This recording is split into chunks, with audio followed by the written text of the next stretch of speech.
एकनाथ शिंदेनंतर आता गणेश नाईक यांनी श्रीकांत शिंदेंकडे मोर्चा वळवला। यापुढे नावासमोर माजी खासदार लिहिण्याची अवस्था करू असा इशाराच नाईक यांनी श्रीकांत शिंदेंना दिला। त्यानंतर श्रीकांत शिंदे यांनी ही खुमखुमी असेल तर कल्याण किंवा ठाण्यातून लढावं असं ओपन चॅलेंज दिलं। पाहूया। ज्याच्या घरामध्ये तीन तीन माजी आहेत त्यांनी जे आहे शिंदे साहेबांना किंवा मला हे माजी करण्याची जी आहे भाषा करू नये। जर जास्त खुमखुमी असेल कल्याण लोकसभा किंवा ठाणे लोकसभा, डॉक्टर श्रीकांत शिंदे जो आहे तो तुमच्या समोर उभा राहील। नगरविकास खात्याच्या लोकांनी अशा प्रकारचं कर्मदरिद्रीपणा केला, ते मंत्री परत का चाटायचे का?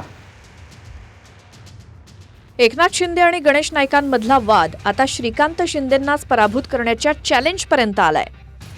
भाजपनं परवानगी दिल्या शिंदेंचे पुत्र श्रीकांत शिंदेंना कायम नावासमोर माजी खासदार लिहावं लागेल असा इशाराच गणेश नाईकांनी दिला। ज्यांच्यावरती हे टीका करत असतात वारंवार, एका नवख्या उमेदवाराला आनंद परांजपे त्याचं नाव त्यांना उभं करून आणि त्यांना जिंकून आणून, कोणाच्या समोर जिंकले होते? यांच्याच समोर, यांच्याच मुलाच्या समोर जिंकून आणून एका नवख्या उमेदवाराला खासदार करण्याची किमया माननीय मुख्य नेते उपमुख्यमंत्री एकनाथजी शिंदे साहेबांनी केली। एकदा नाही दोनदा केली, दोनदा माजी करण्याचं काम केलं।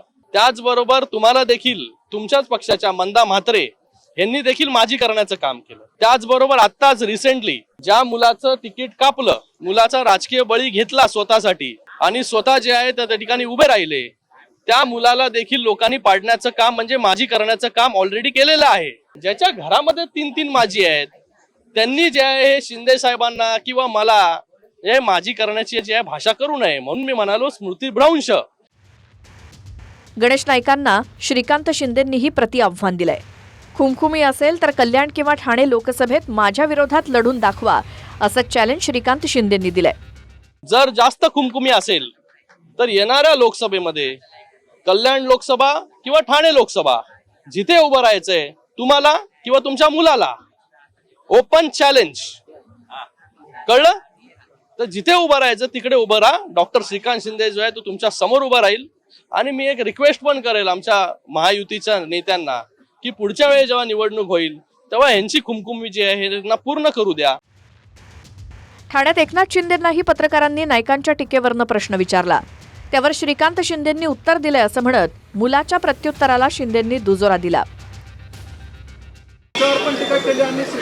त्याला काल खासदार डॉक्टर श्रीकांत शिंदेने उत्तर दिलेलं त्याला काल खासदार डॉक्टर श्रीकांत शिंदेने उत्तर दिलेलं।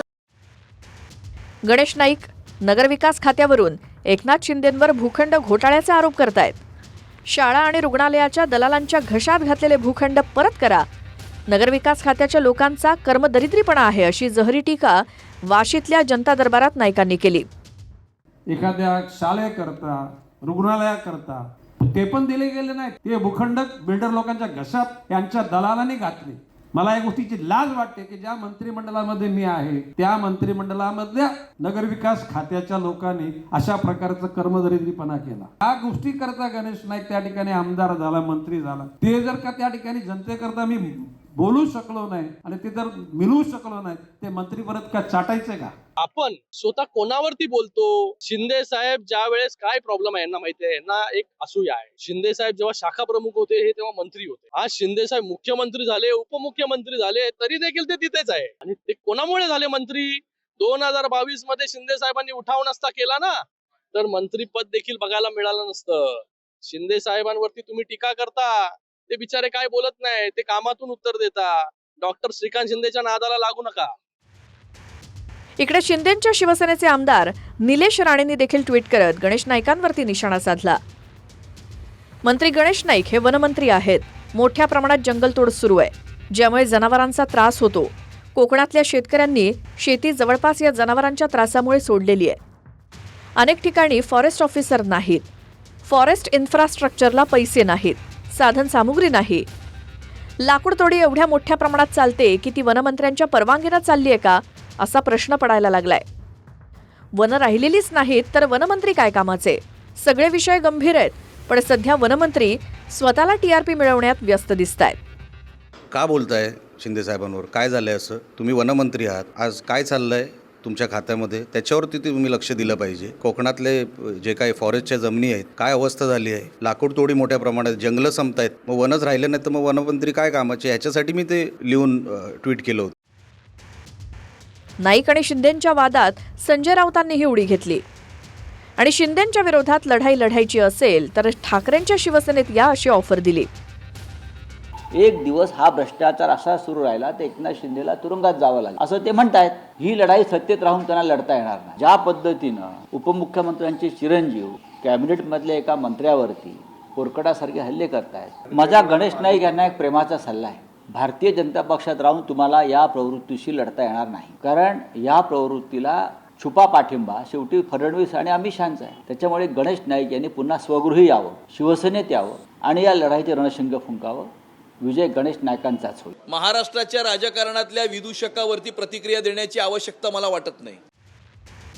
एकनाथ शिंदे आणि गणेश नाईक दोघेही एकाच मंत्रिमंडळात, एक उपमुख्यमंत्री तर दुसरे भाजपचे मंत्री. पण एकाच मंत्रिमंडळात असले तरी जुना राजकीय वाद काही संपलेला नाही. त्यामुळे राजकीय नामोनिशाण मिटवण्याची भाषा अधूनमधून कायम सुरू असते. ते किल्ले कोणाचे नाहीत आणि भारतीय जनता पक्षाने आता परवानगी दिली ना, यांचे नामनिशाण साफ करतात. हे मी आज परत बोलतो. पण काय आम्ही भारतीय जनता पक्ष शिस्तीचा पक्ष आहे म्हणून आम्ही आदेश मानतो.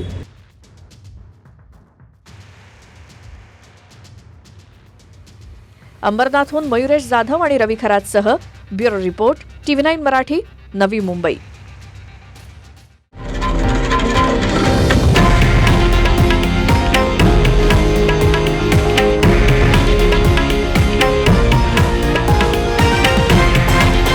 हे आहे देशातील नंबर 1 न्यूज नेटवर्क आणि आपण पाहत आहात TV9 मराठी, एकमेव.